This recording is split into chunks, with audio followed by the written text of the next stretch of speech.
Wait just a doggone second. Is that me? Run that back.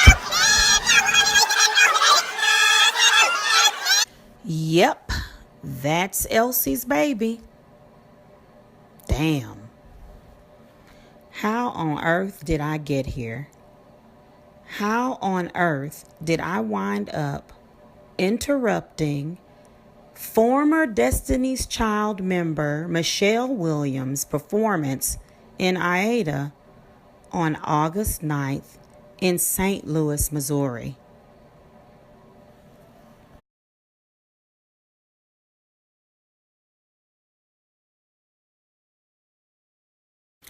Well, first off, I guess the real question is how did all of us not get here sooner? But I'll get to that later.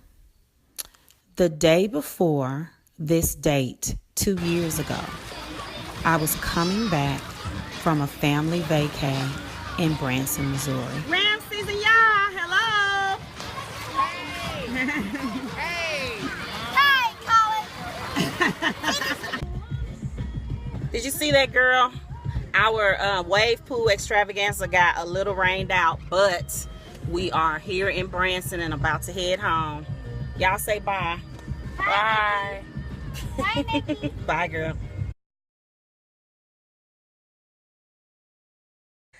St. Louis County Police have taken over the investigation of a shooting by a Ferguson police officer that left a teenager dead. It happened at the Canfield Green apartment complex in Ferguson. Angry crowds gathered after the shooting and extra police were called in. Fox News' Betsy Bruce is live outside the Ferguson police station with the latest on the investigation. Betsy? Well, Shirley, tonight police are trying to calm tempers, knowing full well that they have a potentially volatile situation on their hands here.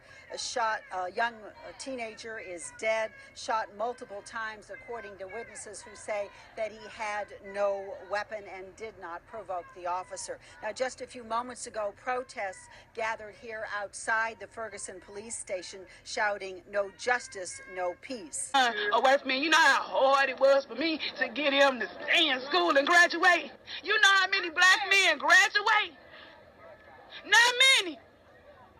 Because you bring them down to this type of level where they feel like I don't got nothing to live for anyway. They're going to try to take me out anyway. Another black boy, unarmed, killed after interacting with police. This time, 20 minutes away from me.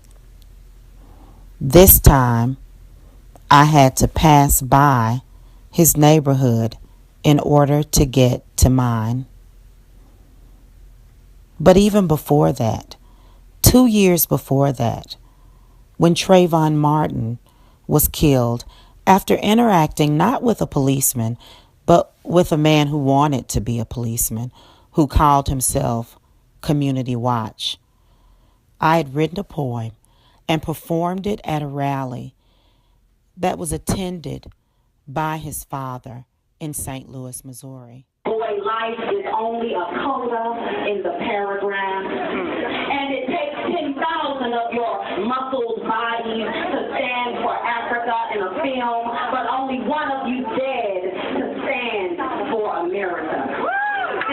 You were once a red lump of clay inside this fearful wound, an idea about freedom, a ditty that became a song, a graduation photo, a boy, a baby born black and alive, an unfinished poem about lynching.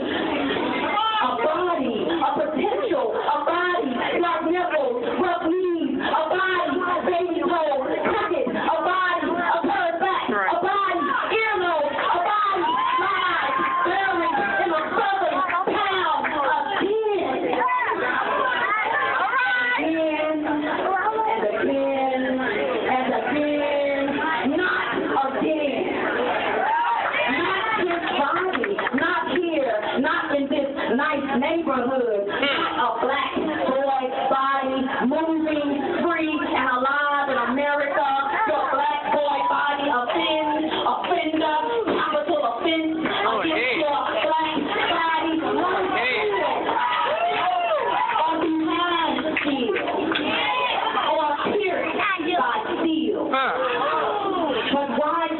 black boy born alive. Savior Christ. That's right.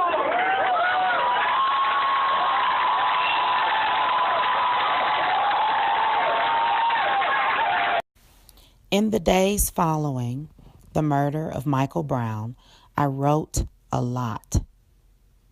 And the seeds of an organization I co-founded with 7 other committed women of color, Strike for Black Lives, was born.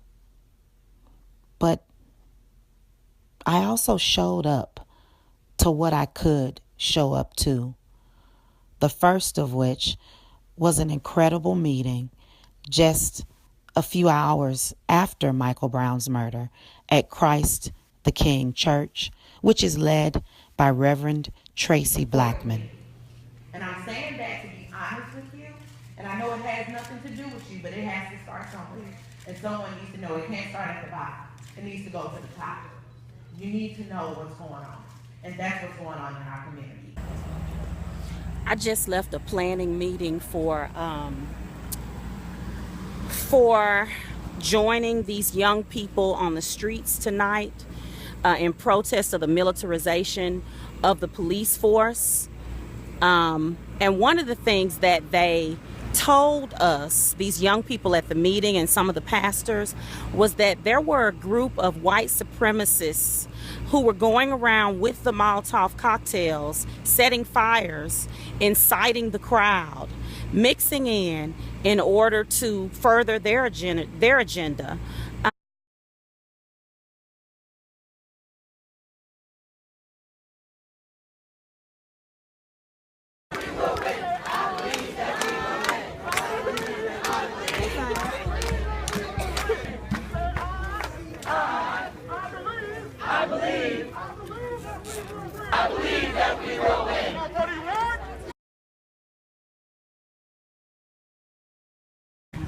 Hi, I'm Twee. I'm in Kirkwood.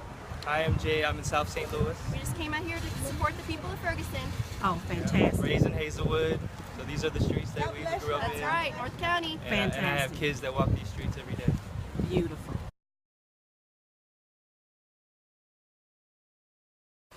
And all the while, the writer part of myself, the teacher part of myself, and the mother part of myself began to draw closer together around these issues. Soon my poems, my teaching, and my parenting were all following the same path. But truthfully, it's a path that I could follow easily because it had been laid out by my mother and my father, both of whom were determined to fiercely love Black people publicly. I just finished an amazing building session with Brittini and Jessica, and we are planning to enlarge what is ostensibly an 8-member Women of Color coalition to other stakeholders in the areas of Black criminalization, which includes mass incarceration, juvenile justice, all of those things. The second of the 3 areas is health, which of course includes healing, response to trauma, equity in healthcare spaces. And then the third one is economics, of course, because Strike for Black Lives began as a vision toward a national strike. But now that we are building these coalitions with other people and organizations, we are even closer to a national strike, because now people will have more points of contact with the demands that we're going to develop with our coalition. So for those people who before thought, I heard that in Rio every 5th murder is done by a policeman. So we're doing fine here with police brutality. Well, if we couldn't get our national action off the ground with just the issue of police brutality, which is a resonant and important and urgent issue, we definitely can when we pull in economics and we pull in health, along with the criminalization, the original focus. So I'm excited about what's going to happen over the next couple of months and what we're going to be able to produce with these collaborations. Viva la strike for Black lives. So what started for me a long time ago, a family legacy, a community legacy of struggle and dissent, is the reason why I can answer the original question that was posed at the beginning of this video. How did I wind up at that direct action? Well, I had no choice but to be there. But I have to say that I wound up there because of a coalition of people who know that justice is what love looks like in public.